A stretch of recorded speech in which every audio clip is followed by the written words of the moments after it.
Cocaine Caroline down to your bone. Fireworks in your heart, far from home. Every morning you wake up alone, just the same. Who wouldn't want to live longer anyway?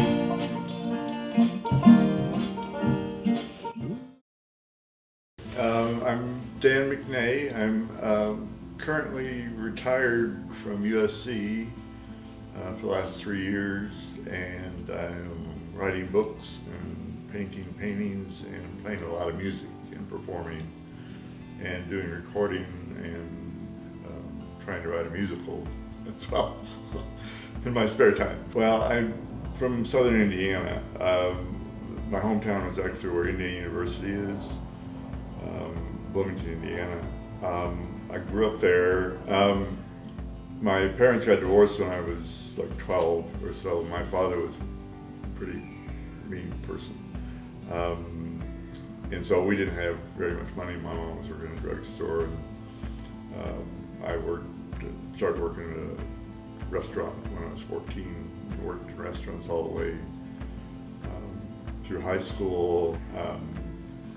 I had read a lot when I was a teenager, and I really liked Jack Kerouac, and really liked the romance of the whole thing of the Beat Generation. Those books were, big romantic things about being, bumming around the country.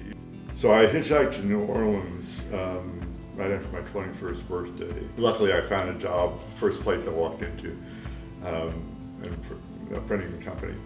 But I was big and strong and all that. Then I got a job in a used and rare bookstore. I spent the rest of my 3 years down there working in a bookstore, and I hitchhiked out here to California from New Orleans. I had written the first draft of a novel in New Orleans, and the last 1 hour I was there, I was sick all the time. The culture was a lot of drugs and alcohol, and I felt like I was going to end up, doing myself in. I decided I wanted to get well, and I wanted to have a quiet place to do a second draft of the book, and a place that I couldn't be out drinking. I've got 4 books published. I've got 2 that I did publish myself.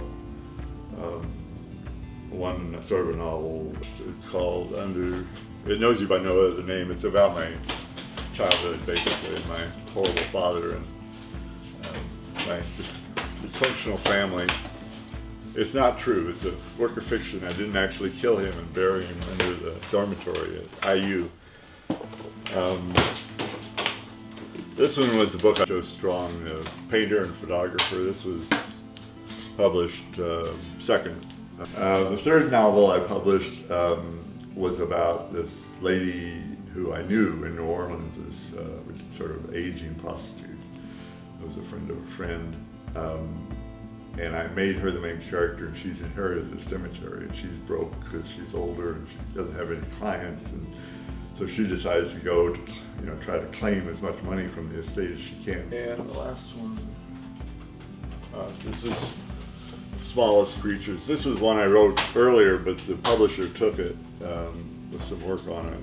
It's about a boy that helps an older woman move from New Orleans to Nashville, and discovers in the course that she's psychotic and has killed her son-in-law before, and he sort of resembles her dead son-in-law. So at the end of the book, he's trying to kill her, or she's trying to kill him as well. They're available on Amazon or wherever.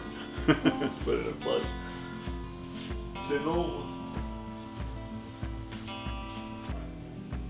I've been writing bad poetry my whole life, and nobody ever wanted to publish it. I used to wander the streets of my hometown when I was my freshman year in college and stay up all night on my night off from work and go from cafe to cafe and write poetry. And nobody ever wanted to publish any of it, ever. What I've found is that I've recycled some of my old poems into songs, and it worked fine, and people seem to like it, I think. Don't waste away till you're